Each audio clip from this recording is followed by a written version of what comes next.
Hello. Good evening, lads and lassies. Irish Demon here, back with another video. Today we're going to be having a look at our old dear friend who hasn't posted something in quite a while because they have been blocking him from posting. And that, of course, is the human toilet brush, CC here, Chris. And in this video, dear friend Chris from Westchester County makes some pretty outlandish claims about his own level of intelligence. Now, I will just say this video it doesn't really start off about Flat Earth, but it kind of moves into it, which is inevitable with the CC Chris movie, video, whatever the fuck you want to call it. Anyway, it's just the usual Chris not understanding stuff, but have a gander. It's a bit of fun, and I'll just catch up with you as we watch the video. I'll chime in from time to time. Enjoy. Good morning, good evening, good afternoon, wherever you may be.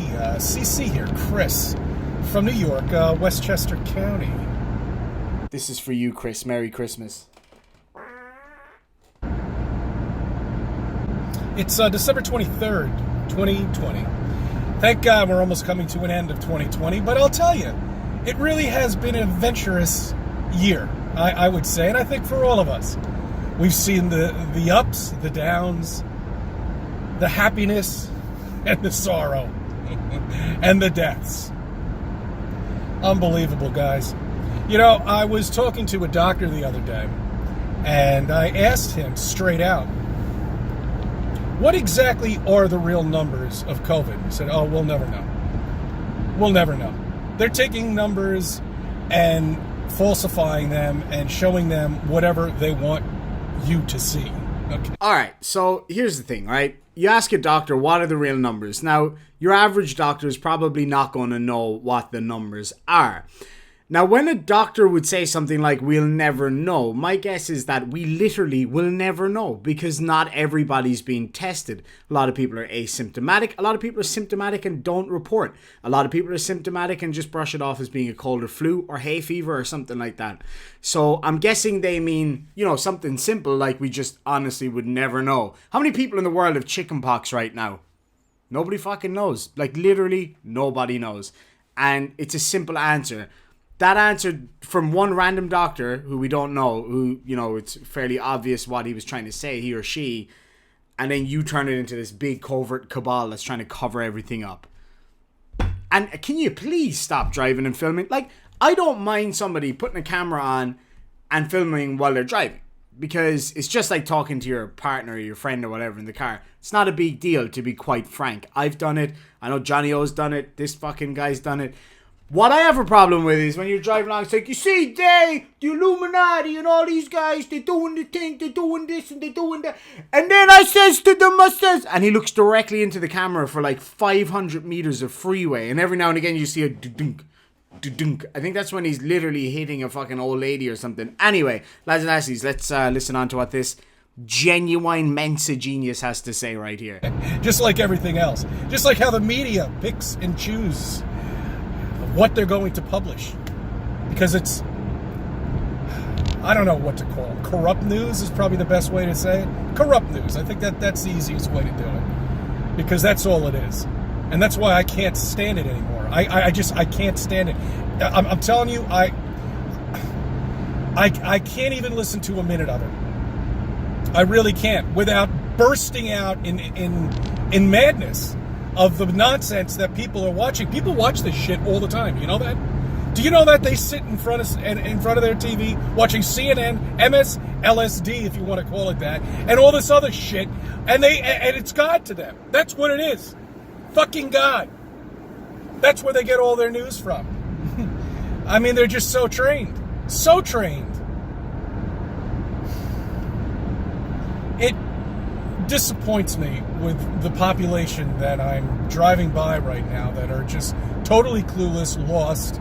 Maybe they still have jobs. I don't know where they're going, because pretty much everybody is working remotely from their house. Our place is now turned into an office. Now, that's another thing I want to bring up.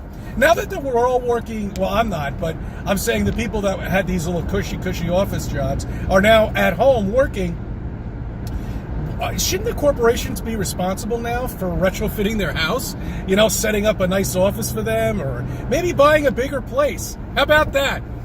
So, actually, some places do that. Now, it depends on where in the world you are. So, where I come from in Ireland, if you're a remote worker, they do actually set it up for you. I'm not sure how it is for COVID, but when I used to work for Apple, we had an opportunity to work from home for a few months at a time, and because our campus was being rebuilt or whatever. And yeah, they came, they give you like an ergonomic desk, computer, better internet, chair, all that good stuff. I guess the balance there is the fact that you don't have to drive to work, which, you know, saves you money, or getting trains, paying for parking, paying for lunches. You get to be home with your chihuahuas all day, which is awesome.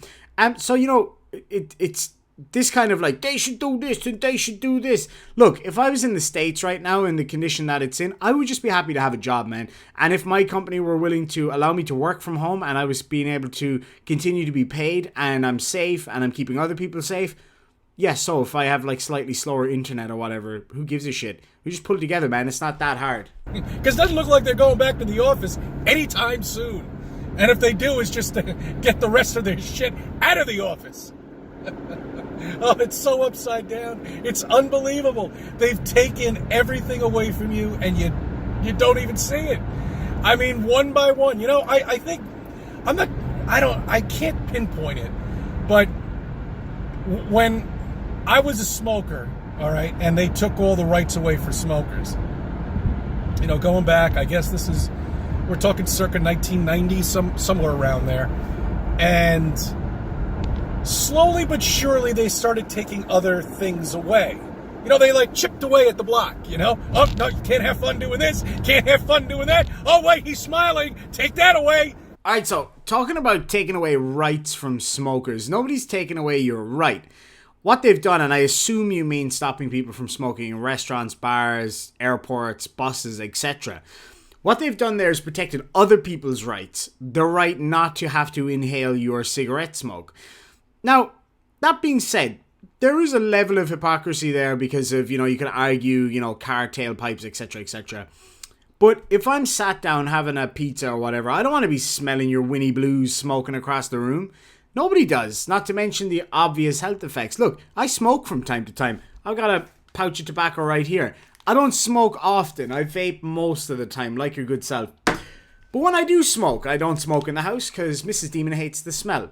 I certainly don't smoke where I can go in my neighbour's windows. I don't smoke next to people who aren't also smoking. It's just basic common decency.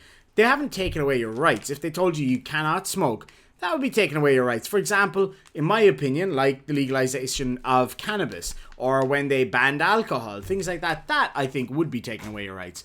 Telling you, please don't smoke in my damn face or you'll get a fine is not taking away your rights. I mean, they chip away at the block. And eventually you're not going to have anything. And you're going to be so trained. Well, people are already robots at this point. I mean, they just fumble through life with thinking they know what's going on when they have no fucking clue. No fucking clue at all. That they've been lied to all of their lives. From the day that you were born. From the day that you were born, you've been lied to. But that's the only way to train a society. You make them think about this imaginary ball that we live on, that they're insignificant little ants running around. Yeah, that's a cool story and all, grey hair Fonzie, but the reality is all of us can test these things. We don't have to rely on any government organizations or scientists to tell us any of this stuff. We can literally test it for ourselves, so we're not just blindly believing stuff like you. Being paranoid about being killed by a meteor or an invisible shit in the air that's going to kill them at any moment. And then all of a sudden, the virus becomes even worse. That's what I heard in the UK. But don't you understand how a virus works? It wants to survive, just like the flu. They go through this every year with the flu. Literally nobody was surprised that the virus got stronger. That's what viruses do. They adapt, just like any other kind of living organism. It's called evolution. They get better at surviving against things that are trying to kill them, just like we do, and like we have done for millennia now. fair enough. A lot of people were freaked out by that whole thing about the virus in the UK appearing to be stronger. And that is an example of sometimes the media using shock tactics. Like, oh my God, it got stronger. Whereas everybody who knows anything about it is just like, well, yeah, we were kind of expecting that, weren't we? As you rightly said, just like the flu virus, it mutates. It's not that it's necessarily getting stronger. It just changes and it adapts and it overcomes things that are trying to kill it. So it may appear stronger, or more potent or more dangerous or whatever. It can, show itself in different ways. But anyway, guys, I'm not going to play the next little bit of this because it's just, as you can imagine, COVID conspiracy bullshit. I'm not going to have that on my channel. So we'll move on a little bit. Cuomo. You motherfucking Cuomo, man. I'll tell you, you get me in a room with him and we're going to have a lot of fun. Oh, yeah. Oh, yeah. Look, dude, whatever you want to do with another dude in the privacy of a room, having a lot of fun and stuff, that's between you guys, man. Look, I'm a LGBTQ ally. Go for it, dude. I'm fucking proud of you, man, for coming out. More power, man. By destroying New York and bringing everybody down to their knees, bankrupting everything, closing every fucking restaurant, when meanwhile other states they don't even pay attention anymore at this point. Are you even wearing a face mask? Well, here, you're not allowed to go anywhere without one, okay? Supermarket? No way. Restaurant? No way. Well, they've closed the restaurants in New York. Up in Westchester, they're still open. So you can actually walk into a restaurant. But you don't have to wear a face mask if you're eating. Okay? All right? Because the virus, it kind of picks and chooses, when it wants to attack. All right? That's what it does. All right, so while you're eating, it's not going to attack anybody. So don't worry. Take your face mask off. Don't worry about it. You're all right. But the minute you stop eating, you better put that face mask back on because it's going to go and attack. All right, man. Well, look, you're just clearly misunderstanding the thing here. Nobody can be considered able to keep a face mask on all the time in every scenario. People have still got to eat, right? It's about minimalization. So I'm eating my dinner. I've got my face mask on. Take my mask off. Eat my food. Put my mask back on. Because when I turn around to ask for a water, I'm not spitting shit all over the place. It's just minimization. That's all it is. Nobody's expecting people to constantly wear a mask. It's all about the little steps that you can take to protect other people. But you, sir, are too selfish to do that. Don't you see the irony? Don't you see the bullshit? I could get into the scientific point of view with you on all of this shit that a piece of paper isn't going to protect you from anything, but yet people still don't follow me. It's like, well, you're not a scientist. Like, well, I know a hell of a lot more about physics than you do. I know what we're living on. To quote Aaron Ra, well, to kind of quote Aaron Ra, the fuck you know about physics? Dude, look, alright, I've only got a very rudimentary understanding of physics. I admit it freely. I often go to Tony to get clarification on stuff, because he's the fucking man. He knows what he's talking about. But here's the thing, right? You know jack shit about physics. I've proven that time and time again on this channel, where I've pointed out the stupid shit that you've said. Oh my goodness, man, this guy, Mr. Dunning-Kruger right here. Okay, that is flat, stationary, and covered with a dome. I do know that. What's beyond the dome, I don't know. What the dome is made of, I have no clue. And I have no chance in shit of getting there. And even if I was a billionaire, I still couldn't get there because it's all closed off. Don't you understand this is the only treaty that every single country signed in the entire world? That's it. Guys, my brain was not working during this next part. I kept saying Atlantic Treaty. I meant Antarctic Treaty. It is what it is, and I'm not refilming it. Well, that's where you're wrong. Yet again, bucko. Huge surprise. There are arguably 193, 195, depending on who you ask, countries in the world. Let's say 190 plus countries in the world. How many of those have actually signed the Atlantic Treaty? 52. So you're quite a few short here. You're, in fact, not even a third of the way there. So, yeah, wrong again, buddy. There's a surprise. And even if you were right, and every single country in the world did sign the Atlantic Treaty, it still doesn't prove anything. Because the Atlantic Treaty has got to do with preserving Antarctica. That's all it's there for. to preserve the wildlife, to preserve the nature there, the ice, and to allow people to go down there and do their research without having to worry about visas or like tipping the hat to other countries. It was just an area that we all decided would be for everybody. Even you. Yes, you can go there. It's been circumnavigated. It's been flown right over, like right through the South Pole. You can go. I know people who have been there. The Beardsmen are going to Antarctica. Antarctica? I can never say it. Antarctica. The bottom one. We're going, man.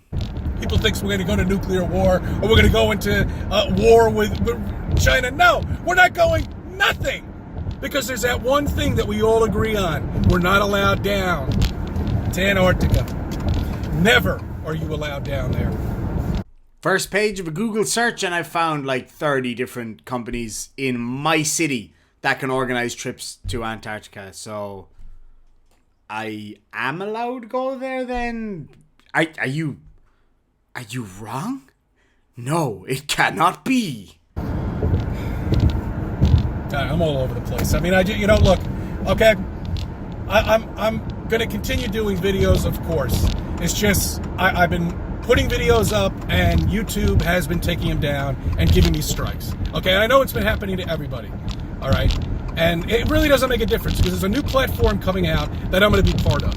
All right, now I'm just going to transfer all my shit over there. When that platform comes about, I will make an announcement. All right, and that'll be the end of this because I'm tired of this shit. I can't get out half the stuff that I want to fucking talk about with you because I know so much shit. Like we all flat earthers know so much shit that we have to share with each other, and that's how flat earthers communicate. Okay? You know so much shit. You know so much bullshit, or you don't know shit. Maybe that could be the way, and that's how flat earthers communicate. I honestly thought they did some like primordial screech, and then like CC goes like.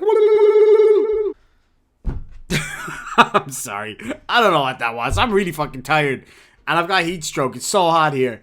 It's like 42 degrees today, which is like 120 Merca degrees. My brain's not working. We're still working better than him. This is the only way we can communicate. We can't call each other. Well, we can, but it's on, Skype and Hangouts and all this shit. It's a pain in the ass to set up. But I get this every time I ask a flat earther to come on my show. It's like, oh, it's too hard to set up a Skype. Don't get me wrong. It doesn't surprise me that it's too hard for a flurf to set up a Skype.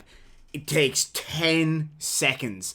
Hangouts literally doesn't take any time. Like, you just click on it and you're there. I mean, holy shit, man. I mean, we have to, that's how flat earthers understand, because we can't all meet with each other face to face in the same room together. So this is how we gather all of our informations together, and we compare notes.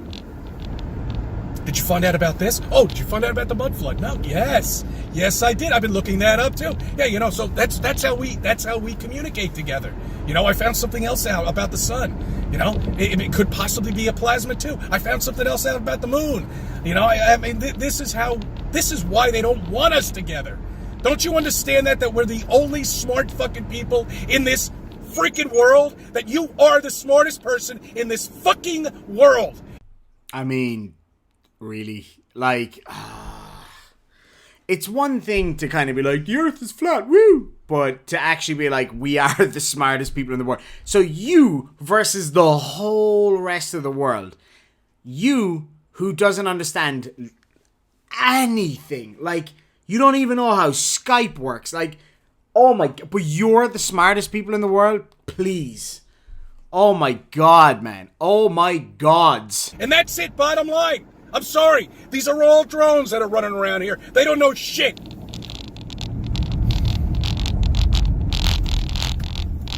All right.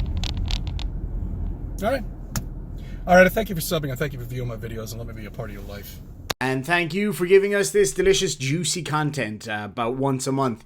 Well, that's all I need. Actually, that's all I can handle, probably. It's going to be sad to see you go, Chris. We thought you were gone, man. Like, I'm happy to see you're back, being as crazy and mental as usual. But, I'm glad to know that you are the smartest person in the world. Oh, guys, I can't do any more of this. Anyway, lads and lassies, thank you so much for checking out the video. Later on, I'm going to be resurrecting one of my very first videos and showing you guys, and we're going to have a bit of a laugh at it. And tomorrow, of course, is Christmas. Woo! So we're going to have a Christmas party. So I'm going to a friend's house for dinner first, and then I'm coming back here doing a live stream. Get a few people on. Going to get Huge Arson, Fohammer, maybe some of the Beardsmen. Yeah, just whoever wants to come on. Gonna have a bit of fun tomorrow night. It's gonna be a great crack. And with that, Gurmina Magad and Sláinte.